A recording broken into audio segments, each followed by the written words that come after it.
नमस्कार, book of life में आपका स्वागत है और मैं हूं आपके साथ सुमन पाल और मेरे साथ मौजूद है डॉक्टर कुमार प्रशांत जी। बहुत बहुत स्वागत है आपका बुक ऑफ लाइफ में। नमस्कार, धन्यवाद। तो स्वामी जी, जो बुक ऑफ लाइफ है इसमें ऐसी क्या महत्ता है जो हर किसी दर्शकों को पढ़नी चाहिए? जी देखिए, जो मैं एपिसोड के माध्यम से लोगों को समझाता हूँ, जी, मेरा काम लोगों को जगाने का है। मैं ये चाहता हूँ कि जो अंधकार में भटक रहे हैं उनको प्रकाश मिले। मैं इसके पीछे केवल एक उद्देश्य है। तो जो अच्छा, ये कुछ करिश्मा चमत्कार कह लीजिए, ये हुआ कोविड के टाइम में। जी जब कोविड हुआ तब इसकी रचना हुई। तो ईश्वर ने मुझे ये आदेश दिया, अच्छे विचार दिए, और फिर अच्छे विचार देने के बाद ये आदेश दिया कि इसको आप जन साधारण तक पहुँचाओ। अगर कोई चीज़ मैं आपको दे रहा हूँ, आपके पास रखने का कोई अधिकार नहीं है, आप इसको सबको बांटो। तो वही काम मैं कर रहा हूँ। तो पहले मैं ये व्हाट्सएप के माध्यम से, इंस्टाग्राम, फेसबुक, ट्विटर, उनके माध्यम से अपने डेली के मॉर्निंग थॉट लिखता था। अपने, मैं किसी को फॉरवर्ड नहीं करता था, किसी के थॉट को। अपने थॉट, अपने मेरे भी नहीं, गॉड के, जो गॉड मुझे देते थे वही थॉट के रूप में मैं सबको देता था। फिर जब 300 थॉट करीब हो गए तो लोगों ने मुझसे कहा कि आप जो है, ये बहुत अमूल्य निधि है, ये देश और समाज, उसके समाज के लिए और विश्व के लिए, ब्रह्मांड के लिए बहुत बड़ी अनुभूति। तो इसको आप एक बुक की शेप में लाइए। तब इसका जन्म हुआ बुक ऑफ लाइफ का। पहला एडिशन इसका निकला 23 सितंबर 2021 को, कोविड के बाद, जिसमें 100 इवैल्यूएट थॉट थे। दूसरा एडिशन निकला 18 सितंबर 2022 को जी। और तीसरा एडिशन जो आपके हाथ में है, ये जब मैं इंडिया आ गया ऑस्ट्रेलिया से, तो 30 अप्रैल 2023 को निकला। और चौथा एडिशन इसका अब लॉन्चिंग पे है, वो दिसंबर में लॉन्च हो जाएगा। हर एडिशन में 100 थॉट्स है, और वो सिर्फ इसलिए है जो इनवान इसमें है कि जीवन की यात्रा अंधकार से प्रकाश की ओर। जी, ये मंत्र है इसके अंदर। जो युवा पीढ़ी अब नई दिशा की ओर चल रही है, उनको ये बुक जरूर पढ़नी चाहिए। बिल्कुल जरूर पढ़ें। इसी सोच के तहत मैंने हजारों किताबें स्कूलों में बच्चों को बंटवाई हैं, क्योंकि बच्चे कोमल होते हैं, उनको पता नहीं है कि जीवन का रास्ता क्या है। अगर उनको गलत रास्ता मिल गया, वो गलत अख्तियार कर लेंगे।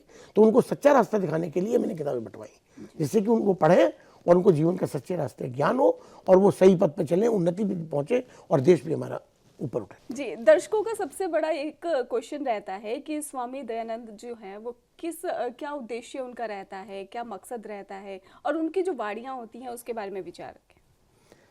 स्वामी दयानंद सरस्वती तो नाम जो है कि इससे मेरे ख्याल में छुपा हुआ नहीं है। जी स्वामी दयानंद सरस्वती का तो इतना ज़बरदस्त योगदान रहा है अपने टाइम में देश के लिए, कि जिसकी कोई कहीं कोई वो नहीं, सीमा नहीं है, असीमित। उस टाइम देश गुलाम था, और उसमें भी उनका बहुत योगदान रहा, और कुछ ऐसी कुप्रथाएं थी, उनको दूर करने का उनका रहा। और सबसे बड़ा जो उनका योगदान रहा, वो वेदों की ओर चलो। जो वेद है वो है सबसे बड़ी चीज़। तो अब ईश्वर गति क्या है? वेद। तो उन्होंने जनता जनार्दन को आह्वान किया कि आप वेदों की ओर जाएं, और वेदों को ही सर्वोपरि माना, और वेदों का प्रचार प्रसार किया। खुद वेदों का अध्ययन किया, फिर उससे जो उनको प्रकाश मिला, उस प्रकाश से उन्होंने पूरे भारतवर्ष को प्रकाशित किया। तो स्वामी दयानंद सरस्वती तो एक युग पुरुष थे, युग पुरुष। उनको तो एक कहना चाहिए era man, he is the era man of the country. उस टाइम मैं उसका थोड़ा सा इतिहास बताना चाहता हूँ स्वामी दयानंद सरस्वती का। ये एक करसन जी थे गुजरात में, वहाँ पे उनके घर में पैदा हुए। इनका नाम था मूलचंद। मूलचंद जब छोटे थे तभी से ये अलग हटके थे, एक विलक्षण प्रतिभा थी इनके अंदर, एक सोच इनकी अलग थी। तो शिवरात्रि के दिन जब से इन्हें ज्ञान प्राप्त हुआ, मैं बताता हूँ आपको। शिवरात्रि जो आती है हमारी फरवरी मार्च में जी। उसमें एक दिन, शिवरात्रि के दिन खास, करसन जी ने शिव जी की प्रतिमा, गणेश जी की प्रतिमा सब वहाँ पे लगाई, और उसके थी उनके घर में यहाँ लगाई। तो उसके बाद उसकी पूजा अर्चना करने के बाद भोग लगाने के लड्डू वगैरह रखे। इस तरह से जो क्रिया लोग करते हैं वो किया उन्होंने। और स्वामी दयानंद सरस्वती मूलचंद वो उसको देख रहे थे कि क्या हो रहा है। तो उन्होंने पूछा पिताजी से कि पिताश्री ये क्या क्यों कर रहे हैं? बोले इसलिए कर रहे हैं कि ये शिव जी जो है ये दर्शन देंगे रात को, और ये इसका भोग टेस्ट वो चखेंगे, और वो फिर हम सबको वितरित करेंगे। तो उन्होंने कहा क्या ये भगवान दर्शन देंगे? बोले हाँ, भगवान दर्शन देंगे। तो मूलचंद जी को बड़ा कौतूहल हुआ इस बात का कि अगर ऐसा है तो फिर मैं तो सोऊंगा नहीं रात को। वो रात को नहीं सोए, बोले कि कभी तो भगवान दर्शन देंगे। तो उन्होंने क्या देखा कि भगवान तो दर्शन दिए नहीं, और चूहे आके वो जो लड्डू रखे थे वो अपना खाने लगे। उनको बड़ा आश्चर्य हुआ कि पिताजी से तो ये कह रहे थे कि खुद शिव जी प्रकट होंगे और वो इसका भोग लगाएंगे और फिर उसके बाद इस प्रसाद को सब में वितरित किया जाएगा, और ये तो चूहे खा रहे हैं इसको। तभी वहीं से उनको एक वैराग्य की भावना पैदा हुई। उनका ये सब गलत है। बोले बिल्कुल गलत है। अगर जिस मूर्ति के अंदर इतनी भी क्षमता नहीं है कि वो अपनी रक्षा खुद कर सके, तो वो दूसरी क्या कर सकता है। वहीं से उनका मूर्ति पूजा के खिलाफ एक अंदर से आक्रोश पैदा हुआ और मूर्ति पूजा का उन्होंने खंडन किया। मूर्ति पूजा हमारे यहाँ सदियों चली आ रही है, लेकिन मेरा कहना भी ये है, मैं आपको थोड़ा सा इसके बारे में बताना चाहता हूँ कि मूर्ति पूजा का स्वामी दयानंद ने जो खंडन किया वो ऐसे नहीं किया। एक तो प्रैक्टिकल नॉलेज के आधार पर किया, दूसरा वेदों में कहीं मूर्ति पूजा का वर्णन नहीं है। उन्होंने चारों वेदों का अध्ययन किया, कहीं उनको मूर्ति पूजा नहीं मिली, इसलिए उन्होंने मूर्ति पूजा का खंडन किया। उन्होंने कहा यह अंधकार है, आप लोग अंधकार में भटक रहे हो, और उन्होंने अंधकार से जगाने के लिए और पाखंड मानते हुए इसको कि पाखंड है, ढोंग है, इस तरह कुछ नहीं होता। ये कोई भगवान की ना तो सेवा है ना उसकी पूजा है। पूजा का कोई तरीका ही नहीं है। पूजा का तरीका क्या है कि ईश्वर की आज्ञा का पालन करो। ईश्वर की आज्ञा क्या है? चारों वेद। चारों वेद में जो लिखा हुआ है उसको अपने जीवन में आत्मसात करो, तो आप असली ईश्वर के भक्त कहलाओगे और ईश्वर आपके सानिध्य में रहेगा और आपके नजदीक रहेगा। तो उन्होंने कहा ये तो मूर्ति पूजा का घोर विरोध किया उन्होंने। और इसमें स्वामी दयानंद सरस्वती का नाम अपने ये समझ लीजिए कि स्वर्ण अक्षरों में लिखा हुआ है। और उन्होंने पाखंड खंडनी पताका फहराई, जो आज भी कोई नहीं फहरा पाया। आज भी इतना आर्य समाज, और आर्य समाज की स्थापना की। आर्य समाज जो आज है एक संस्था है जो अंधकार के से जीवन की, जैसे मैंने जो बुक ऑफ लाइफ लिखी है, जी। मेरी बुक ऑफ लाइफ का उन्वान है जीवन की यात्रा अंधकार से प्रकाश की ओर। बुक ऑफ लाइफ, जीवनी पुस्तक, the journey of life from darkness to light. इसके अंदर हर किताब में तीसरा एडिशन है ये। इसके 2 एडिशन अब तक और आ चुके हैं, तीसरा ये आ चुका है। ये हर एडिशन में एक 100 मंत्र दिए गए, 100 थॉट्स इनवेलेबल। उसमें सब चीज़ें समाहित है जो मैं एपिसोड में बोलता हूँ। तो ये किताब वो लोग, मेरे आग्रह है दर्शकों से कि वो मंगवाएं, इसको पढ़ें, अपने बच्चों को पढ़ाएं। और मैंने इसी एक भावना के तहत, क्योंकि एडोल्फ हिटलर ने कहा था कि अगर किसी मुल्क को बर्बाद करना है तो उसकी नई जनरेशन को गुमराह कर दो, कोई गोले बारूद बंदूक की आवश्यकता नहीं है, उसे अपने आप देश बर्बाद हो जाएगा। तो मैंने उस बात को वहाँ से पकड़ा और मैंने ये सोचा कि अगर मैं अपने देश की नई पीढ़ी को ऊपर उठाता हूँ तो देश अपने आप ऊपर उठाता है। तो उसके एक मेरी सोच थी, उस सोच के अंदर मैंने ये किताबें, बुक ऑफ लाइफ, हजारों किताबें मैंने बच्चों को स्कूलों में 7वीं 8वीं 9वीं में फ्री बंटवाई हैं, निःशुल्क। और जितनी संस्थाएं हैं, आर्य समाज है, रोटरी क्लब है, भारत विकास परिषद है, जितनी संस्थाएं हैं उन, और बाल एसोसिएशन है, फ्री बंटवाई है सबको। सिर्फ इस सोच के तहत कि लोगों की सोच में परिवर्तन हो, लोग अंधकार से प्रकाश की ओर जाएं, उनकी जो जीवन की यात्रा है वो अंधकार में भटक रही है, वो प्रकाश की ओर जाए। यही काम स्वामी दयानंद सरस्वती ने किया और पाखंड खंडनी पताका फहराई और जो अंधकार फैलना था उस अंधकार को दूर करने की पूरी कोशिश की। उस टाइम के जो पंडित थे, जो पंडे वगैरह हुआ करते थे, उनके बहुत शास्त्रार्थ हुए वेदों के आधार पे, धर्म ग्रंथों के आधार पे। उनका कहना ये था कि वेद ही सर्वोपरि है, जो उसके बाद में जो ग्रंथ और लिखे गए हैं वो सब कॉन्कॉक्टेड है, वो मनुष्य निर्मित है। मनुष्य निर्मित कोई भी चीज़ ओरिजिनल नहीं हो सकती। ओरिजिनल चीज़ वो कौन सी है? जो गॉड की क्रिएशन होती है। गॉड क्रिएशन क्या है? वेद। तो उन्होंने सबसे कहा कि वेदों की ओर चलो। तो एक सबसे बड़ा नारा था स्वामी दयानंद सरस्वती का, वेदों की ओर चलो। और पाखंड खंडनी पताका फहरा के मूर्ति पूजा घोर विरोध किया उन्होंने। उनका इसके अंदर लोग भटक रहे हैं, उनको मंजिल नहीं मिल पा रही।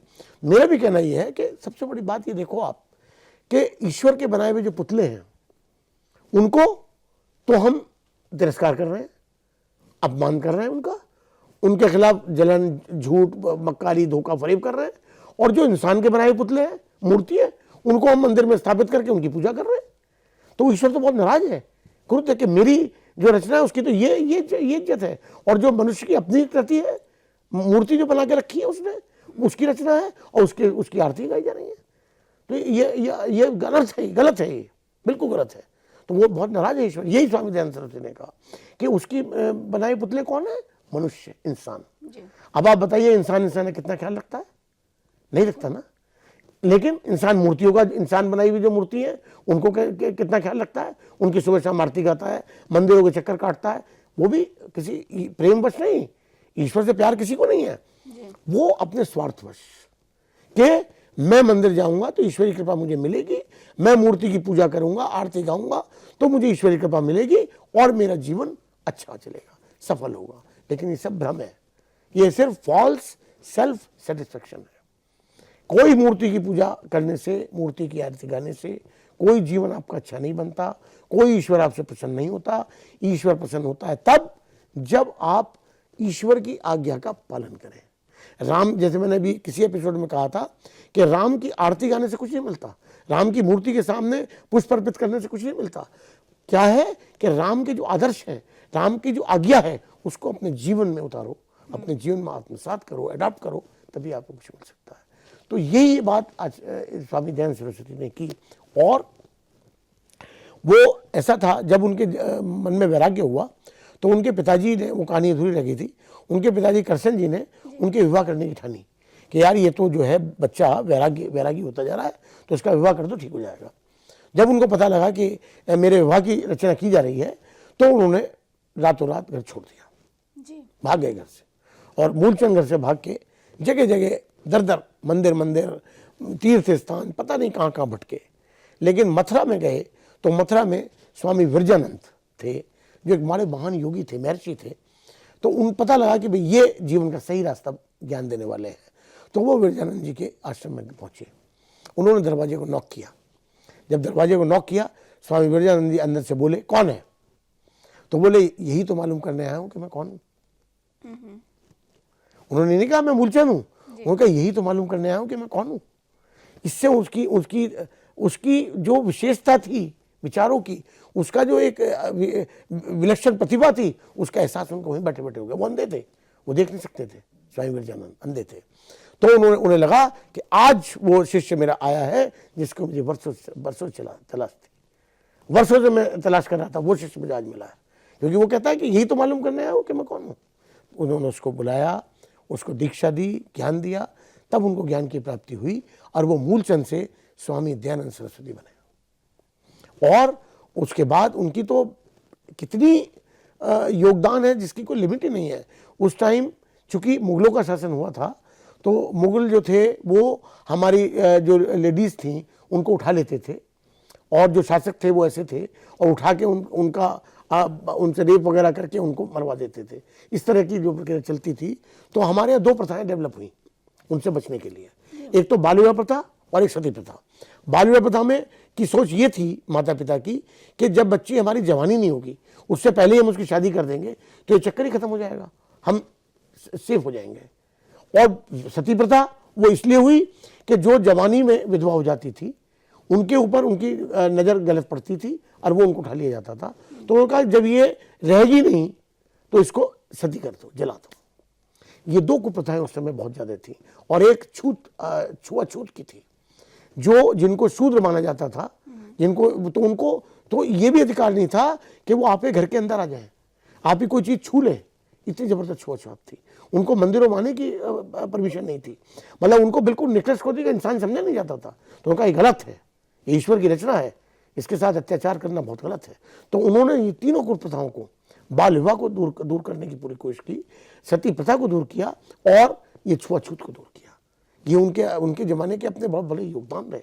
उसके बाद जब उन्होंने देखा कि पूरा समाज, पूरा देश, पूरा संसार एक अंधकार में व्याप्त है, तो उन्होंने एक प्रकाश के रूप में आर्य समाज जैसी संस्था की स्थापना की। पहले लाहौर में किया था, लेकिन वो किसी कारणवश नहीं चल पाया था, तो मुंबई में उसकी, उस टाइम बॉम्बे कहलाता था, वहाँ उसकी स्थापना हुई। और आज ये पूरे इंडिया में नहीं, पूरे विश्व में ये है।